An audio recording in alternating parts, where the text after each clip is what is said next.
Bismillahirrahmanirrahim. Assalamualaikum warahmatullahi wabarakatuh. Alhamdulillahi rabbil alamin wa bihi nasta'in ala umuri dunya waddin. Wa usalli wa usallimu ala asyrafil anbiya'i wal mursalin wa ala alihi wa sahabatihi wa man tabi'ahum bi ihsanin ila yaumiddin, amma ba'd. Alhamdulillah, segala puji bagi Allah jalla jalaluhu atas segala limpahan nikmatnya, nikmat iman, nikmat ihsan, nikmat diberikan kesehatan dan waktu luang, nikmat kita diberikan kecintaan kepada Allah Subhanahu wa taala untuk menuntut ilmu, untuk hadir di dalam majelis ilmu. Walaupun hadir di dalam majelis ilmu bagi sebagian orang berat, ya. Tetapi ketika Allah Subhanahu wa taala memberikan kepada kita semua kemudahan, kecintaan, itu adalah sebuah nikmat yang sangat besar, yang senantiasa kami ingatkan untuk mensyukuri nikmat tersebut. Kita gunakan dengan sebaik-baiknya. Kita berkumpul di sini tidaklah untuk hanya sekedar mencari circle yang baik, tetapi kita ingin mempelajari hadis, mempelajari ayat-ayat daripada Al-Quran. Kita ingin mendapatkan hidayah, karena sejatinya Al-Quran adalah kitabul hidayah, yang mana Al-Quran itu adalah ruh untuk jasad-jasad kita. Wahyu dinamakan sebagai ruh, dinamakan juga sebagai nur, cahaya, ya, karena di antara kita terkadang gelap di dalam menjalani kehidupannya, sehingga tatkala dia dekat dengan Al-Quran, Allah Subhanahu wa taala akan memberikan cahaya untuk kehidupannya. Salawat dan salam senantiasa kita sanjungkan kepada junjungan Nabi kita Muhammad sallallahu alaihi wasallam, suri tauladan kita, qudwah kita, orang yang telah menyampaikan risalah Allah kepada kita, orang yang telah berkorban untuk kita. Beliau diuji dari kecil, bahkan sudah diuji, ya, ditinggal oleh ayahnya, ditinggal ibunya. Ketika sudah mulai diperintahkan untuk berdakwah juga semakin berat ujiannya, ya, karena memang beliau adalah orang yang paling mulia, dan ujian seseorang tergantung daripada tingkat kemuliaannya di sisi Allah Subhanahu wa taala. Asyaddul bala'i al-anbiya'u thumma al-amthalu fal-amthal. Orang yang paling berat musibahnya, orang yang paling berat ujiannya adalah para nabi, kemudian yang semisalnya dan semisal. Maka Nabi SAW adalah orang yang paling berat ujiannya.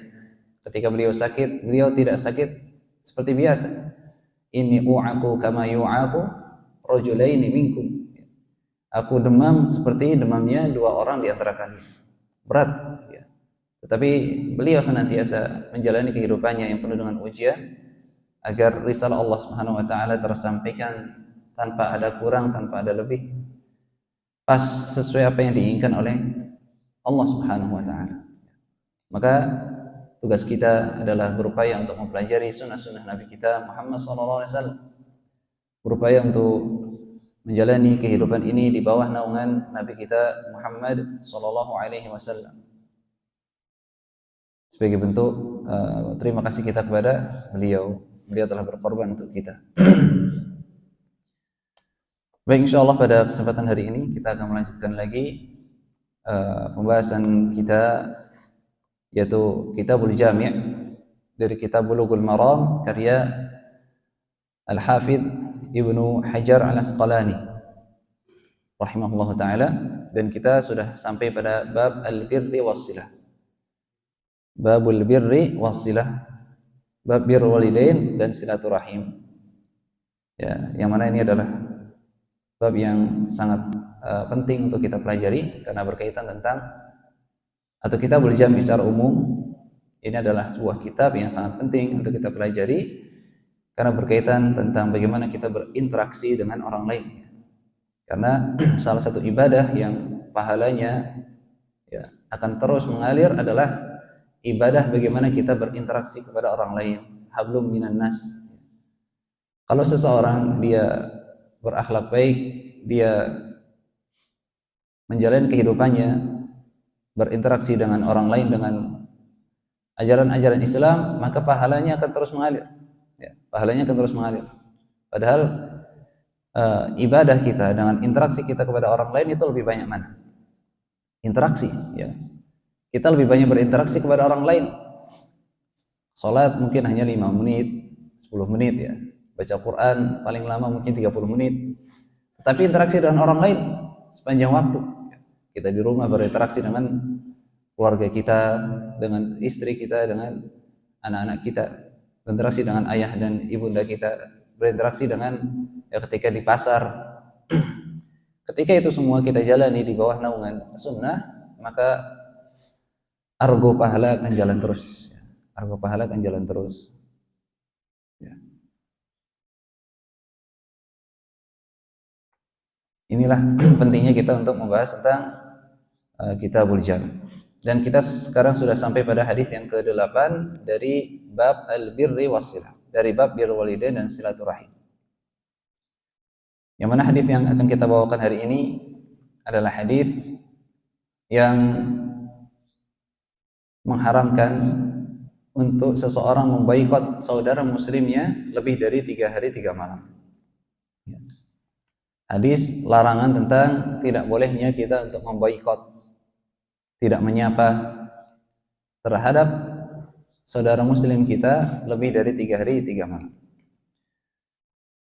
An Abi Ayyub radhiyallahu taala anhu, dari Abi Ayyub radhiyallahu taala anhu, anna Rasulullah sallallahu alaihi wasallam qala, bahwasanya Rasulullah sallallahu alaihi wasallam beliau bersabda, la yahillu li muslimin an yahjura akhahu fawqa 3 layalin yaltaqiyani fayu'ridu hadha wa yu'ridu hadha wa khairuhuma alladhi yabda'u bis salam. Hadis muttafaqun alaih. Tidak halal bagi seorang muslim untuk memboikot, ya, untuk memboikot saudara muslimnya lebih dari 3 hari 3 malam. Kalau di sini 3 malam, tetapi ada di dalam riwayat lain thalathati ayyam, ya. Sehingga para ulama mengatakan 3 hari 3 malam itu batas maksimalnya kita tidak menyapa orang. Yaltaqiyani fa yu'ridu hadha wa yu'ridu hadha, yang mana kedua muslim tersebut saling bertemu, tetapi fa yu'ridu hadha wa yu'ridu hadha. Yang ini noleh ke kanan, yang ini noleh kiri. Jadi enggak saling menyapa. Wa khairuhum alladhi yabda'u bis salam, akan tetapi yang paling baik di antara keduanya adalah yang memulai mengucapkan salam. Hadis ini adalah hadis yang sahih, hadis riwayat Al-Imam Al-Bukhari di dalam kitab Al-Adab bab Al-Hijrah, dan juga dari Al-Imam Muslim dari jalur Malik, dari Ibn Shihab, dari Atha ibn Yazid Al-Laythi, dari Abi Ayyub Al-Ansari radhiyallahu taala anhu, dari Rasulullah SAW, dan seterusnya sampai akhir hadis. Di dalam hadis ini ada sebuah dalil bahwasanya seseorang dilarang, ya, la yahil, tidak halal bagi seorang untuk meninggalkan saudaranya, tidak halal bagi seorang untuk tidak menyapa saudaranya lebih dari 3 hari. Ya. Al-haditsu dalilun ala tahrimi hajril muslimi akhahu al-muslim akthar min 3 layalin. Ya. Di dalam hadis adalah sebuah dalil bahwasanya kita tidak boleh untuk menghajar, meninggalkan, tidak menyapa saudara muslim kita lebih dari 3 hari. Wa hadha mantuqul hadis, dan ini adalah lafaz daripada hadis tersebut. Dan hadir di dalam riwayat lain dari Abi Hurairah radhiyallahu taala anhu bahwasanya Rasulullah sallallahu alaihi wasallam bersabda, la hijrata ba'da 3. Tidak boleh kita menghajar atau memboikot, ya, tidak menyapa saudara muslim kita lebih dari 3 hari. Sehingga para ulama mengatakan bahwasanya kita boleh, ya, ketika memang ada muskilah, ada masalah dengan teman kita boleh untuk tidak menyapanya, ya. Batasnya tapi 3 hari. Batasnya adalah 3 hari 3 malam. Setelah itu tidak boleh. Setelah itu adalah halal. Ya. Setelah itu tidak halal.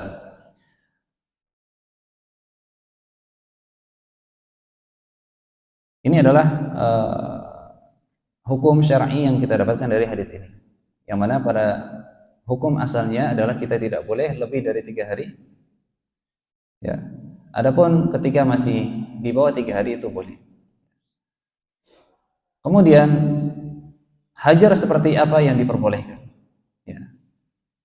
Hajar seperti apa? Apa hal atau alasan apa yang diperbolehkan untuk menghajar lebih dari kurang dari 3 hari? Apa alasannya? Apa alasan yang memperbolehkan kita untuk menghajar saudara muslim kita kurang dari 3 hari? Ya. Orang akan menghajar saudara muslimnya tatkala melakukan satu dari 2 sebab. Sebab yang pertama adalah sebab duniawi. Ya, seseorang akan menghajar saudara muslimnya, dia tidak menyapanya ketika dia melakukan satu dari 2 sebab. Sebab yang pertama adalah sebab duniawi. Sebab duniawi seperti karena ada kesalahan komunikasi. Mungkin teman kita ini bergaulnya tidak baik, atau dia mungkin pernah salah bicara, atau karena muamalah, sehingga kita ada rasa kesal dengan dia, maka kita boleh untuk menghajarnya tidak lebih dari 3 hari. Tidak lebih dari 3 hari. Jadi sebab yang pertama adalah sebab duniawi, karena sebab duniawi. Adapun sebab yang kedua adalah sebab ukhrawi, sebab dini, sebab agama. Seperti contohnya seorang muslim tersebut dia pelaku maksiat, atau dia pelaku bid'ah, atau dia orang yang suka untuk bermujaharah di dalam kemaksiatannya, suka menampakkan kemaksiatannya, atau suka menampakkan alirannya yang sesat, maka ini tidak dibatasi dengan waktu. Maka ini tidak dibatasi dengan waktu. Tidak dibatasi dengan waktu. Maka batasnya apa? Batasnya adalah ketika sebabnya sudah hilang, baru kita boleh untuk tidak menghajar. Dan ini adalah sunnah. Termasuk daripada sunnah adalah kita menghajar, kita memboikot orang-orang yang bermujaharah di dalam maksiat, di dalam kefasikan, atau orang-orang para ahli bid'ah yang mana mereka melakukan kebid'ahannya dengan terang-terangan. Ini termasuk sunnah. Bahkan dinukilkan oleh Imam Abu Ya'la, salah seorang ulama dari madhab Hambali, ijma' disyariatkannya, ijma' disyariatkannya kita menghajar atau kita memboikot orang-orang yang melakukan kemaksiatan secara terang-terangan, dan juga orang yang melakukan kebid'ahan, baik bid'ah amali atau bid'ah i'tiqadi. Jadi ada ijma' ulama di situ, ada ijma' ulama bahwasanya kita disyariatkan untuk memboikot. Tetapi beda antara disyariatkannya dan pengamalannya. Di dalam mengamalkan hajar untuk para pelaku maksiat, untuk para ahli bid'ah, di dalam pengamalannya tidak serta-merta kita mengamalkan tanpa melihat masalah dan madarat. Para ulama mengatakan bahwasanya, bahkan di sini dijelaskan oleh Syekh Abdullah bin Shalih Al-Fauzan,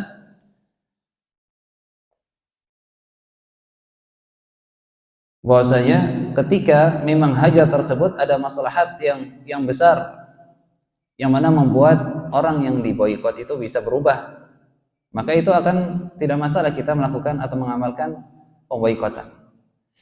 Tetapi ketika tatkala kita memboikotnya malah justru mereka lebih parah, mereka tidak merasa diboikot, mereka tidak merasa ditinggalkan, maka ini adalah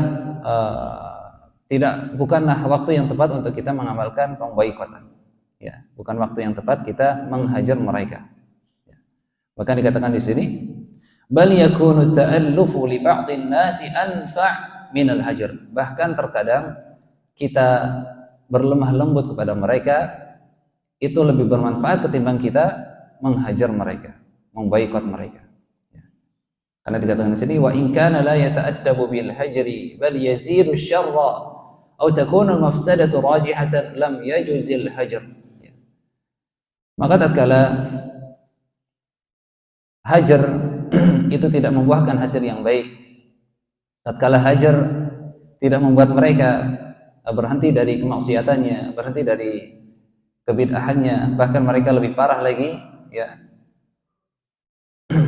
Atau takunul mafsadatu rajihatan lam yajuzil hajar, atau bahkan mafsadat yang akan ditimbulkan itu lebih parah, maka tidak boleh menghajar, ya, tidak boleh memboikot. Walaupun secara syariat boleh, tetapi di dalam pengamalan maka harus melihat maslahat dan madaratnya.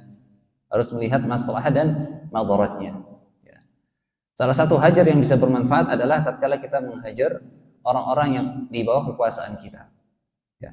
Jadi salah satu bentuk hajar, pemboikotan atau tidak menyapa adalah tatkala kita tidak menyapa kepada orang-orang yang berada di bawah kekuasaan kita. Contohnya adalah kita tidak menyapa istri kita, memboikot istri kita, atau kita memboikot anak-anak kita tatkala mereka memang melakukan hal-hal yang dibenci oleh Allah Subhanahu wa taala.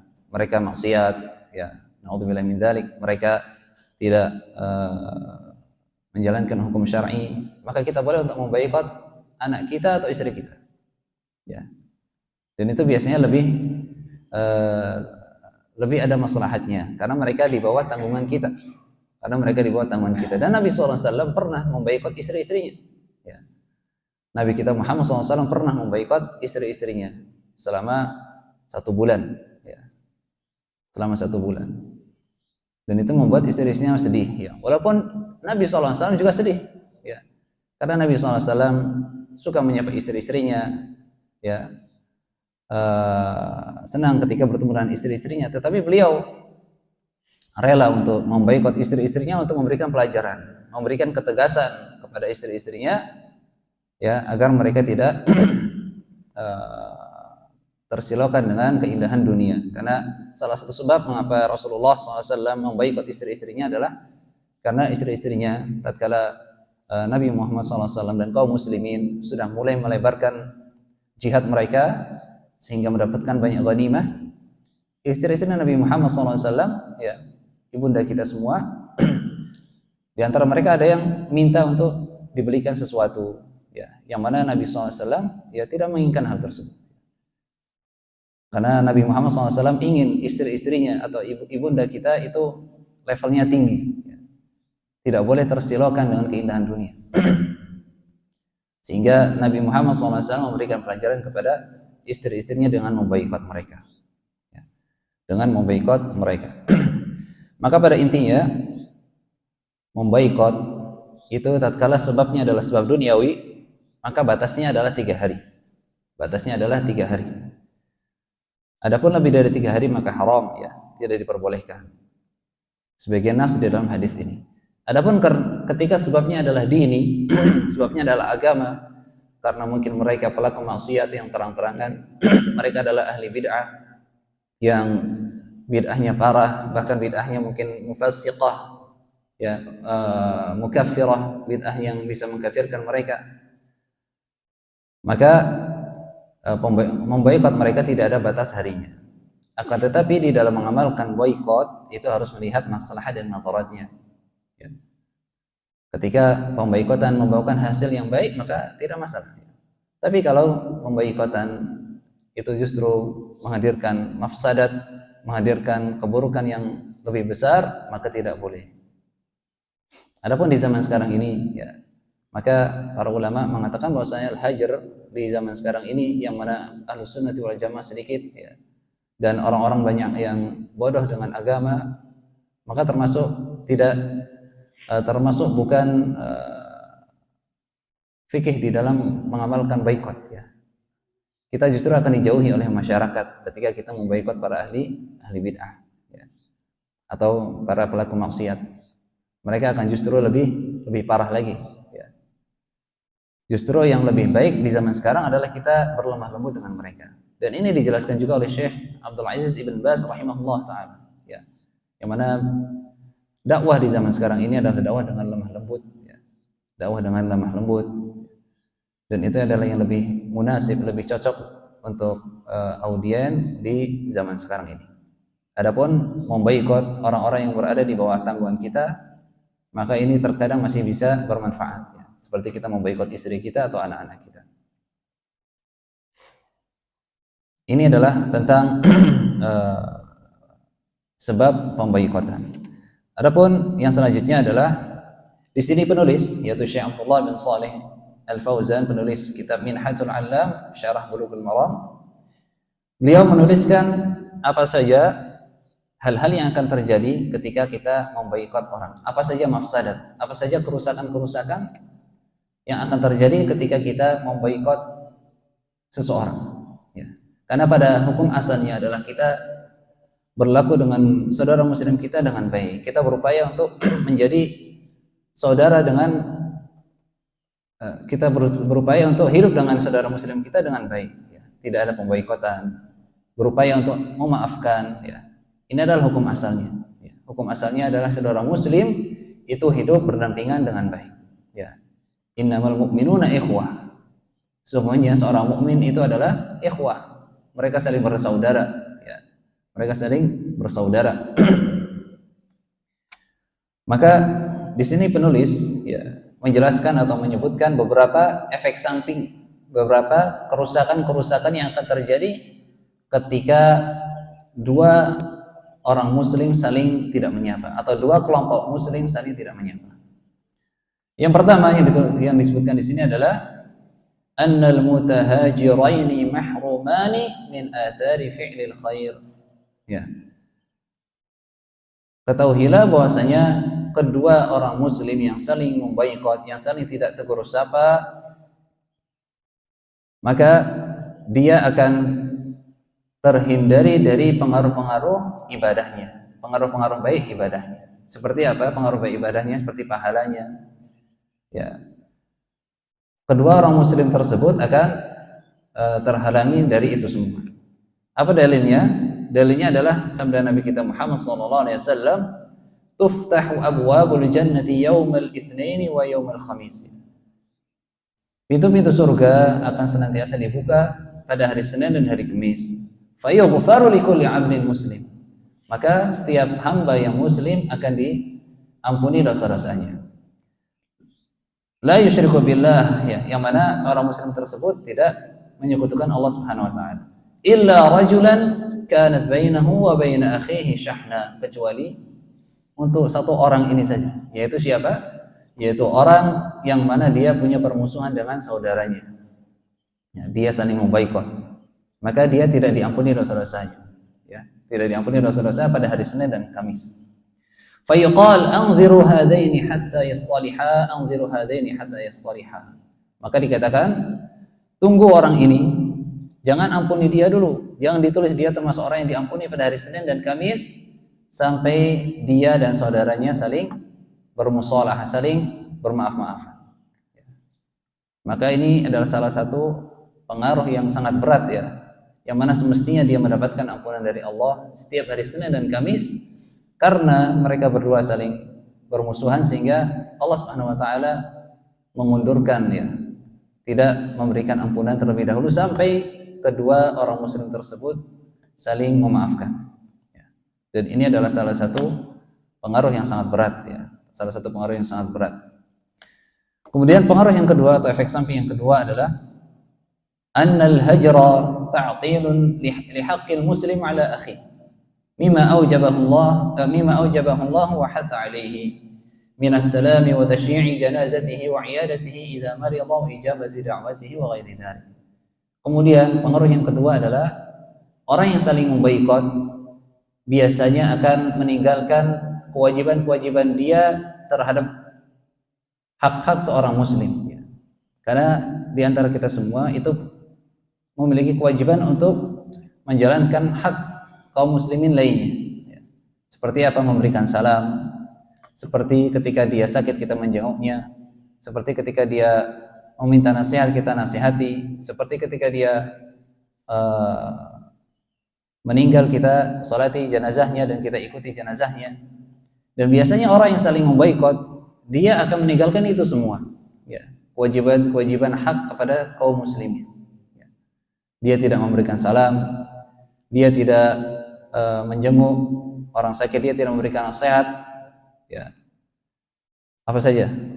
Dia tidak memberikan nasihat ya, tidak menyolati jenazahnya ya. Dia tidak mengucapkan rahimakallah ketika saudara muslimnya bersin. Biasanya orang-orang yang saling boikot akan meninggalkan itu semua. Sedangkan menjalankan hak seorang muslim, ya itu hukumnya adalah wajib, ya. Wajib bagi kita untuk menjalankan hak-hak saudara muslim kita, ya. Maka orang yang saling memboikot akan meninggalkan itu semua, dan ini adalah sebuah keburukan, ya. Kemudian yang selanjutnya, annal hajra yufdi ila amrin qabihin madhmum wa huwa fariha ahaduhuma idza asaba al-akhara niqmah wa ghammahu idza asabathu ni'mah. Kemudian yang selanjutnya, termasuk daripada efek samping kita memboikot saudara muslim kita adalah terkadang orang yang saling memboikot itu akan bangga ketika kawannya itu mendapati musibah, atau dia akan sedih ketika kawannya mendapati nikmah, kenikmatan, ya. Dan ini adalah tidak bertentangan dengan hadis Nabi kita Muhammad SAW, la yu'minu ahadukum hatta yuhibba li akhihi ma yuhibbu li nafsihi, ya. Tidak sempurna keimanan kalian sampai kalian cinta kepada saudara muslim kalian sebagaimana kalian cinta kepada diri kalian. Yang mana kita sebagai seorang muslim hendaknya cinta, hendaknya sayang ketika saudara muslim kita sayang atau bahagia. Hendaknya kita bahagia sebagaimana mereka bahagia, dan kita merasa sakit ketika mereka merasa sakit, ya. Mathalul mu'minina fi tawadihim wa tarahumihim wa ta'atufihim kamathalil jasadil wahid, ya. Perumpamaan seorang muslim di dalam kecintaannya, di dalam kasih sayangnya itu seperti jasad yang satu, ya. Idza ishtaka minhu 'udwun tada'a lahu sa'irul jasadi bis-sahri wal humma, ya. Yang mana ketika satu anggota tubuhnya sakit, maka seluruh anggota tubuhnya akan merasakan sakit, ya. Itu adalah yang semestinya keadaan kaum muslimin yang dibenarkan oleh syariat, ya. Dan ketika kita saling memboikot, maka kita akan menghilangkan itu semua, perasaan cinta kepada kaum muslimin.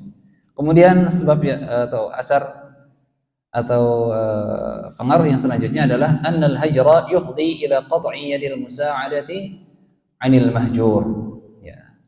Kemudian yang selanjutnya adalah pemboikotan atau orang yang saling memboikot biasanya akan meninggalkan perilaku tolong menolong, ya. Mereka akan meninggalkan tolong menolong di antara mereka. Wa huwa 'uququn in kana al-mahjuru ahad al-walidain, dan ini adalah sebuah kedurhakaan jika yang diboikot adalah orang tua, ya. Jika yang diboikot adalah orang tua, maka ini menjadi kedurhakaan. Jika yang diboikot adalah kerabat, maka ini menjadi qati'ah, ya.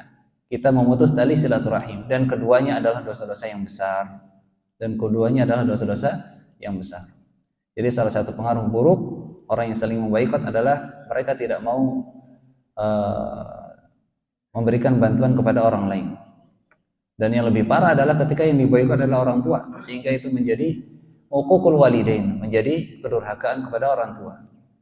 Dan yang parah juga ketika yang diboikot adalah saudaranya, kerabatnya, maka ini menjadi qati'ah, ya, pemutus dari silaturahim, dan keduanya adalah dosa besar, ya. Keduanya adalah dosa besar. La yadkhulul jannata qati', ya, kata Nabi SAW, tidak masuk surga orang yang memutus tali silaturahim, ya.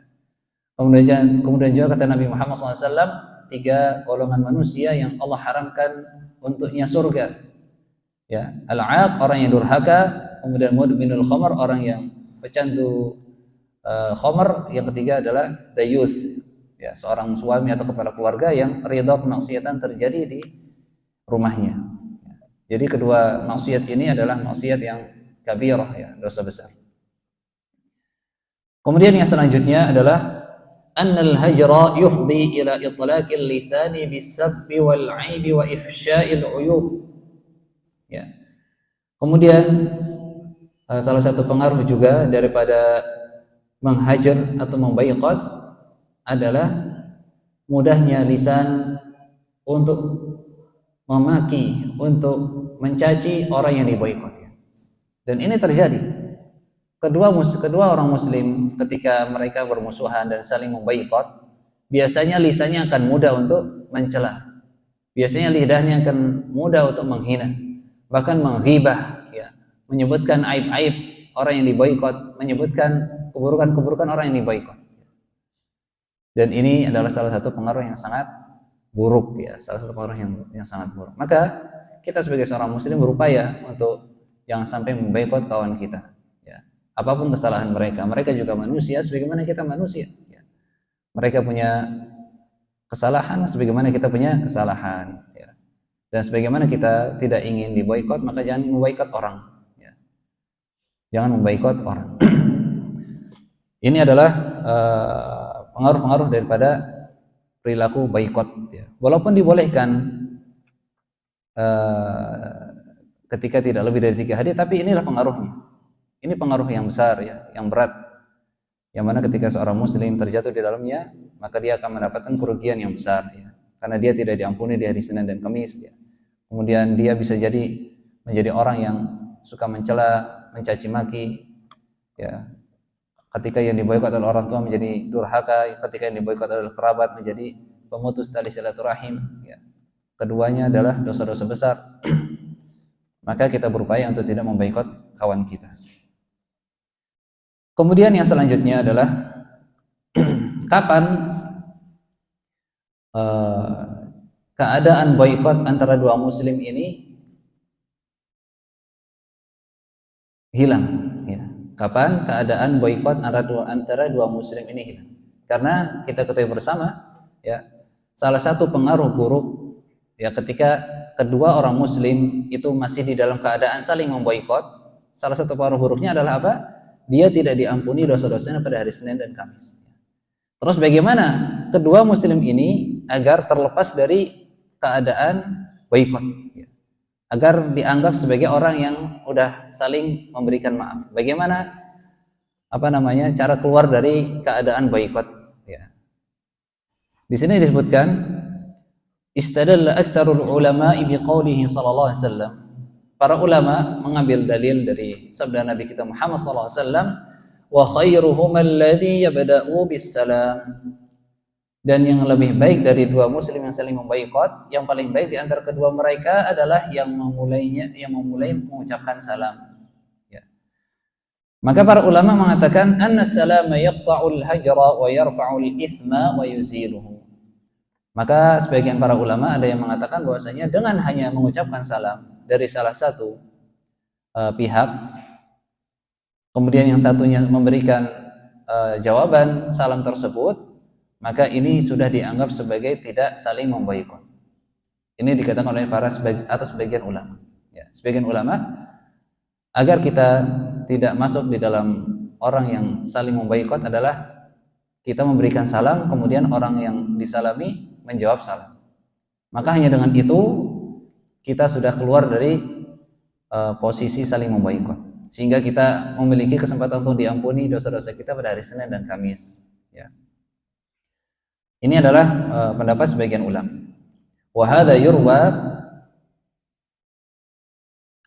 yurwa 'anil Hasan wa Malik fi riwayat Ibnu Wahab wa qala bihi ta'ifatun min al-Hanabilah wa nasabahu an-Nawawi ila Syafi'i. Dan ini pendapat yang dibawakan oleh Al-Hasan Al-Basri dan Imam Malik rahimahullah, dan juga sedikit dari ulama-ulama Hanabilah. Bahkan Al-Imam Nawawi rahimahullah ta'ala menisbahkan pendapat ini kepada para ulama-ulama Syafi'i. Jadi sebagian ulama, atau bahkan dikatakan di sini aktsarul ulama, ya mayoritas ulama mengatakan bahwasanya hanya dengan salam kemudian menjawab salam ini sudah mengangkat keadaan boikot di antara dua muslim. Pendapat yang kedua, annahu la yanqati'ul hajru illa bi'audihima ila ma kana alaihi qabla al-hajri min as-salam wal kalam wal mujalasah. Adapun yang kedua, pendapat yang kedua adalah tidak hanya dengan salam saja. Jadi salam dan menjawab salam ini tidak cukup ya. Salam dan menjawab salam tidak cukup untuk menjadikan kedua muslim tersebut keluar dari keadaan saling memboikot ya. Harus apa? Illa bi'audihima illa ma kana alaihi qabla al-hajri. Harus sampai kedua muslim tersebut memang betul-betul keadaannya seperti sebelum saling memboikot. Kalau sebelum saling memboikot mereka saling ngobrol, saling bermajelis, ya, saling sharing, ya. Maka ketika ingin keluar dari pemboikotan, mereka harus sama seperti sebelum memboikot. tidak hanya memberikan salam saja. Dan ini pendapat yang kedua. Wa hadza marwiyun an Malik wa nasabahu al-Hafidz ila Ahmad wa Ibnu al-Qasim al-Maliki. Dan ini pendapat dari Imam Malik dari riwayat yang lain, kemudian pendapat Imam Ahmad dan juga Ibnu al-Qasim al-Maliki, seorang ulama dari madhab Malikiyah. Dikatakan di sini, ya, berkata Imam Ahmad rahimahullah, la yabra'u min al-hijrati illa bi'audil halil lati kana 'alaiha awwalan. Tidak akan terlepas dari kondisi pemboikotan kecuali kedua orang muslim tersebut kembali seperti keadaannya sebelum saling memboikot. Ya. Kalau keadaannya sebelum memboikot mereka saling berbicara, saling ngobrol, saling bermajelis, maka ketika ingin keluar dari pemboikotan dia harus kembali pada keadaannya yang pertama. Jadi tidak cukup hanya memberikan salam saja, tidak cukup. Memberikan salam dan menjawab salam saja tidak cukup. Ini pendapat yang kedua. Adapun pendapat yang ketiga adalah at-tafsil, ya. Ada perincian. Ada perincian. Perinciannya bagaimana? Tergantung siapa yang diboikot. Kalau yang diboikot adalah kerabat atau orang tua, ya, maka tatkala kita ingin keluar dari posisi pemboikotan, kita harus menyapa mereka dan juga harus ngobrol dengan mereka, harus bermajlis dengan mereka. Adapun ketika yang diboikot adalah ajanib, ya, bukan termasuk dari kerabat, maka ini cukup dengan salam. Ya, cukup dengan salam.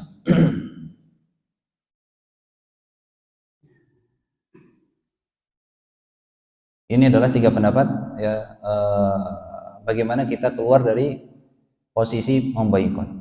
Dan di sini dikatakan oleh muallif, oleh penulis, walladzi yadhhar wallahu a'lam anna al-amra kama qala al-Hafidz Ibnu Hajar inna hadha maqamaini a'la wa adna fal a'la istinabul i'rad jumlatan fayabdhulu al-salam wal kalam wal mawaddata bi kulli tariq wal adna al-iktisaru 'ala as-salam duna ghayrihi wal wa'id asy-syadid inma huwa liman yatruku al-maqam al-adna wa amma al-a'la faman tarakahu min al-ajanib fala yalhaquhu al-lawm. Maka pendapat yang sahih, ya, pendapat yang sahih yang disebutkan di sini adalah sebagaimana pendapat al-Imam Al-Hafidz Ibnu Hajar rahimahullah, yang mana beliau mengatakan inna huna maqamain. Jadi di dalam keluar dari pemboikotan itu ada dua maqam, maqam yang tinggi dan maqam yang rendah. Maqam yang tinggi adalah tatkala dia keluar dari pemboikotan dengan kembali kepada keadaannya yang awal. Dia salam, dia juga memberikan, dia juga bicara, bermajlis, dia juga ngobrol, ya. Ini adalah makom yang tinggi. Adapun makom yang paling rendah adalah dia hanya mencukupkan dengan salam saja. Dia hanya mencukupkan dengan salam saja. Adapun ancaman yang berat itu adalah tatkala seorang hamba meninggalkan makom yang paling rendah itu. Ya. Adapun, ya, makom yang paling rendah adalah dia hanya mencukupkan diri dengan mengucapkan salam, dan ancaman dari syariat hanya menimpa kepada orang-orang yang hanya meninggalkan salam saja atau makam yang paling rendah, ya. Paham? Wa ammal a'la faman tarakahu minal ajanibi fala yalhaquhu lahum. Adapun makam yang tinggi, ketika makam yang tinggi yaitu dia salam, dia juga ngobrol, ya. Ketika ditinggalkan, maka ini tidak masuk ke dalam ancaman, tidak masuk ke dalam ancaman. Ya, selama dia masih memberikan salam, walaupun dia tidak ngobrol, maka tidak masuk ke dalam ancaman. Dikatakan oleh Al-Hafidz Ibnu Hajar. Kemudian yang ingin kami bahas selanjutnya, ya, dan pembahasan terakhir pada hari ini adalah wa ammal mukatabatu wal murasalatu fi halil ghaibati fa fiha wajhani 'inda Syafi'i. Kemudian bagaimana ketika kita salamnya, ketika ngobrolnya itu melalui murasalah dengan surat? Bagaimana kalau kita ingin keluar dari pemboikotan ini melalui surat saja, terlebih di zaman sekarang ini kita dengan WhatsApp saja, apakah sudah terhitung musalah atau tidak? Maka ini ada dua pendapat, dan yang rajih wallahu alam, ya, dengan WhatsApp saja sudah cukup, ya. Terlebih di zaman sekarang, ya, zaman sekarang ketika kita ingin keluar dari keadaan memboikot saudara muslim, ya, kita mengucapkan salam kepadanya, kemudian kita ngobrol dengannya di WhatsApp, ya, atau di surat-surat, maka ini sudah cukup, ya, sehingga kita tidak sudah keluar dari pemboikotan, ya, sehingga kita ada kesempatan untuk diampuni oleh Allah Subhanahu Wa Taala pada hari Senin dan Kamis. Ya. Ini adalah beberapa faedah yang ingin kami sampaikan terkait dengan hadis ini. Ya. Semoga apa yang kami sampaikan bisa bermanfaat untuk kita semua. Ya. Yang pada intinya adalah kita berupaya untuk tidak memboikot saudara Muslim kita. Ya. Karena pengaruhnya sangat besar, ya. Pengaruhnya sangat besar, pengaruhnya sangat merugikan kita. Ya. Dan kita tidak inginlah hidup dengan membawa masalah, ya. Ya, hidup saja itu sudah berat.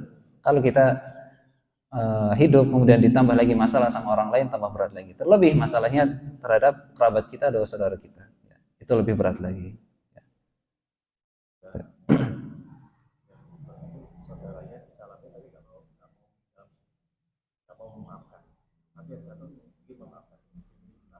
Oh, ya. Ini ada pertanyaan, ya. Bagaimana kalau kita mungkin sudah berupaya untuk menyambung lagi silaturahim atau menyambung lagi pertemanan, tapi teman kita atau saudara kita tidak mau menyambungnya, ya. Maka yang berdosa adalah teman kita, ya, kawan kita. Di sini disebutkan juga, ya. Disebutkan bahwasanya ketika kita salam kepada mereka, maka kondisi pemboikotan sudah lepas dari diri kita. Tergantung bagaimana mereka menyikapinya. Ya. Kalau mereka menyikapi dengan menjawab salam kita, mereka menjawab niat baik kita untuk menyambung pertemanan atau persaudaraan, maka dia juga akan terlepas dari pemboikotan, ya, dari keadaan boikot.